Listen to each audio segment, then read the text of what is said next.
शरण दो दंगा लो।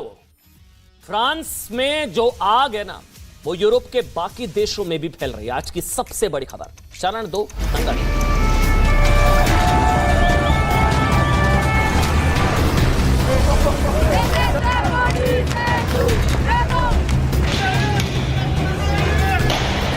इतने शरणार्थी आ रहे हैं, इसमें ज़्यादातर मेन मेंबर्स, और वो यहाँ आकर यूरोप में एक कल्चरल इन्वेजन कर रहे हैं।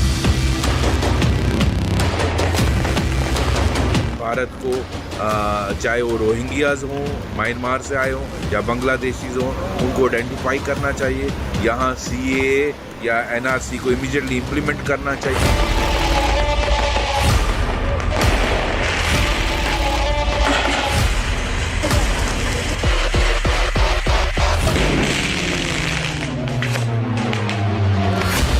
जो आज फ्रांस में हो रहा है, उससे ज़्यादा सीरियस सिचुएशन इंडिया में है।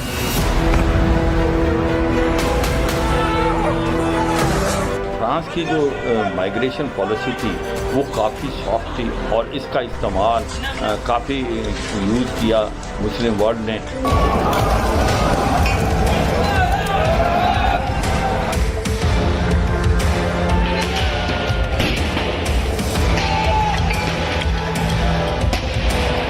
लॉ एंड ऑर्डर के लिए एक प्रॉब्लम हो गए हैं। वो उस देश की जो लॉ है उसको कुछ नहीं समझते हैं, फॉलो नहीं कर सकते हैं और अपना जो है एक रेडिकलाइजेशन की तरफ जा रहे हैं।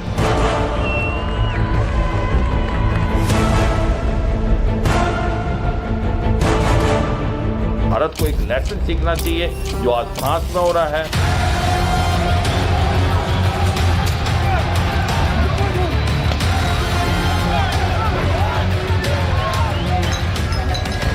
माइग्रेशन की पॉलिसी वो सख्त होनी चाहिए। हमें बिल्कुल अलाउ नहीं करना चाहिए कोई भी शरणार्थी या इलीगली माइग्रेंट हो। सोचिए और बनाइए ना देश को धर्मशाला। बड़ा शौक था देश को धर्मशाला बनाने का, नतीजा देखिए आप। भारत को लेक्चर दिया जाता था, भारत को ज्ञान देते थे यूरोप के देश कि नहीं, भारत को शरणार्थियों को शरण दे देनी चाहिए। CA वाले मामले में, NRC वाले मामले में भारत को लेक्चर देते थे ये लोग। आज देखिए इनकी सड़कों पर क्या हाल है। शौक था ना धर्मशाला, देश को धर्मशाला बनाने का बड़ा शौक था। अपने देश को धर्मशाला बनाने की सजा क्या होती है ना, और सबसे जरूरी नेशनल सिक्योरिटी के ऊपर ह्यूमन राइट्स, राष्ट्रीय सुरक्षा के ऊपर कथित मानवाधिकार रखने की कीमत क्या होती है ना, आज भारत समेत पूरी दुनिया को ये बात फ्रांस से सीख लेनी चाहिए। बहुत बड़ी खबर है, ये वेकअप कॉल है पूरी दुनिया के। पूरे यूरोप में जो हो रहा है, फ्रांस में, ब्रसल्स में और इसके अलावा स्विट्जरलैंड में, जैसे आग फैलती जा रही है, कट्टरपंथ के बारूद पर है पूरा यूरोप। कट्टरपंथ की आग फ्रांस, स्विट्जरलैंड, ब्रसल, ये फैल रही है आग। बड़ा शौक था ना शरण देने का, शरणार्थियों को जगह देने का, धर्मशाला बनाने का। ये देखिए आग ही आग है हर जगह।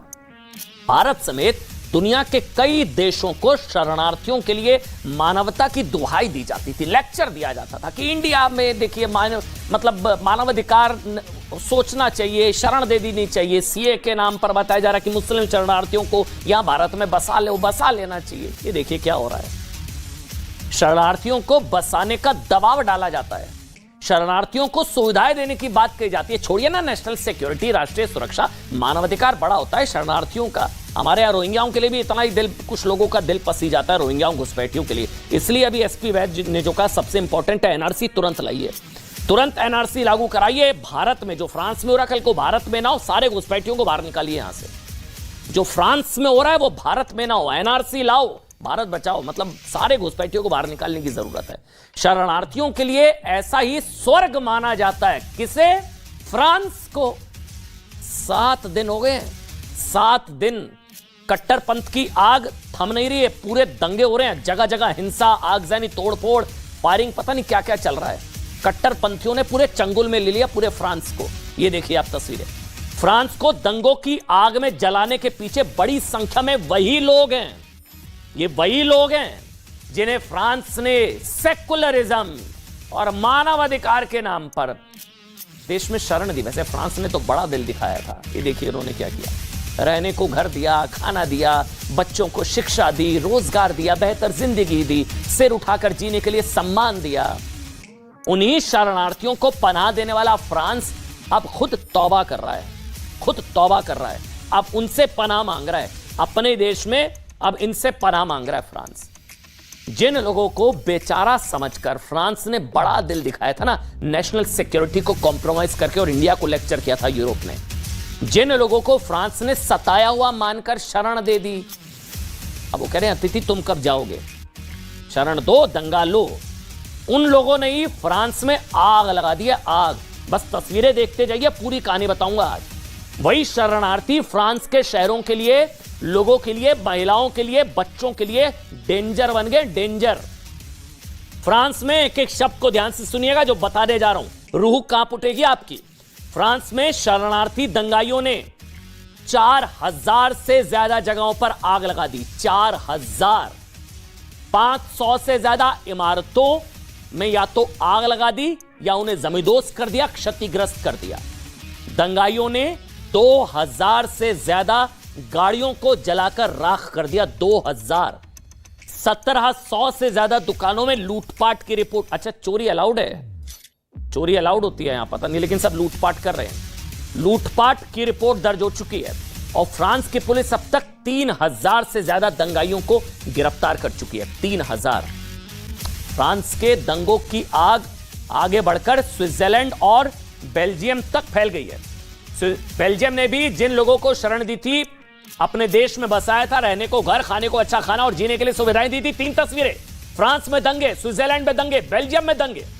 वही शरणार्थी स्विट्जरलैंड और बेल्जियम के लोगों को पत्थर मार रहे हैं, फ्रांस के दंगाइयों के समर्थन में दंगे कर रहे हैं। फ्रांस की तरह स्विट्जरलैंड और बेल्जियम में भी दंगा करने वाले उत्तरी अफ्रीका, सीरियाई, फ्रांस को सीरिया बना दिया इन लोगों ने, सीरियाई, लीबिया, इराक, अल्जीरिया, मोरक्को, ये लोग यहां से आए। फ्रांस में दंगे कैसे शुरू हुए, ये कौन लोग हैं जो खुद को शरण देने वाले देश को ही आग जला रहे, मतलब उसी को आग के हवाले अपने घर को जला रहे हैं। और फ्रांस में इमरजेंसी लगाने की स्थिति क्यों आ गई, कैसे आ गई, और जिन लोगों पर फ्रांस ने विश्वास किया उन्होंने क्यों फ्रांस से विश्वासघात किया, पूरे यूरोप से विश्वासघात किया ना, ये सब विस्तार से बताने से पहले आपको फ्रांस की स्थिति पर पोलैंड के प्रधानमंत्री मतूश मोरावेस्की का एक ट्वीट दिखाते हैं, ध्यान से देखिएगा।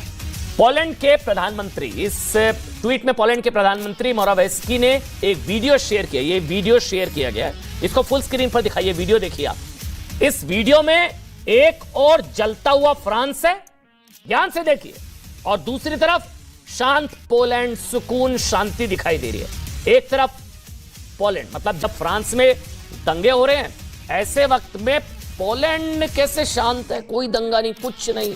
ये 2 तस्वीरें, एक तरफ, अब क्या हुआ था, इन दोनों तस्वीरों का मतलब समझिए। पोलैंड के प्रधानमंत्री मतूश मोरावेस्की के इस ट्वीट को आप फ्रांस समेत यूरोप और दुनिया के उन तमाम देशों पर तंज कह सकते हैं जो सेकुलरिज्म और मानवाधिकार के नाम पर अपनी राष्ट्रीय सुरक्षा को दांव पर लगा देते हैं। पोलैंड ने एक को शरण नहीं दी थी, ये तस्वीरें देखिए आप, 2 तस्वीरें स्क्रीन पर, फ्रांस और पोलैंड। तब पोलैंड को पता नहीं तानाशाह और पता नहीं क्या क्या कहा गया, और लिबरल फ्रांस का हाल देखिए, वहां पर आग लगी हुई है, इनको शरण दे दी। पोलैंड ने एक को शरण नहीं दी थी, एक को शरण नहीं दी। और देखिए पोलैंड की तस्वीरें और फ्रांस की तस्वीरें देखिए, इसलिए आज हम कह रहे हैं शरण दो, दंगा लो। पोलैंड ने एक को शरण नहीं दी थी, और आज पोलैंड के प्रधानमंत्री ने वीडियो को शेयर करके, पोलैंड के प्रधानमंत्री ने लिखा है कि हम ऐसा यूरोप चाहते हैं जिसकी सीमाएं सुरक्षित हो।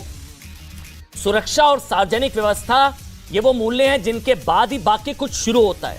सुरक्षा पहले है, सोचिए, नेशनल सिक्योरिटी से ऊपर कुछ नहीं होता है भाई। फ्रांस में दंगों के वक्त ही यूरोपियन यूनियन में शरणार्थियों के हितों और सुरक्षा पर चर्चा समेत कई मसौदे थे, लेकिन पोलैंड के साथ हंगरी शरणार्थियों पर अपने पुराने स्टैंड पर कायम रहे। इसकी वजह से ना यूरोपियन यूनियन शरणार्थियों पर प्रस्ताव पास नहीं कर पाया था।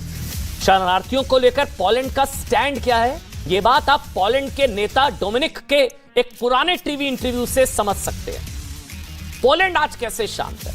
यूरोपियन यूनियन की बैठक में शरणार्थियों को शरण देने का जमकर विरोध करने वाले डोमिनिक का यह बयान फ्रांस के दंगों के वक्त फिर से वायरल हुआ है। इस इंटरव्यू में डोमिनिक ने कहा है कि उनके देश में एक भी आतंकी हमला, एक भी दंगा इसलिए नहीं हुआ क्योंकि उनके देश ने एक भी मुस्लिम शरणार्थी को शरण नहीं दी है। एक एक शब्द को सुनिएगा। How many refugees has Poland taken? 0. And you're proud of that? If you are asking me, if you are asking me about Muslims illegal immigration, none, not even one will come to Poland. Not even one if it's illegal.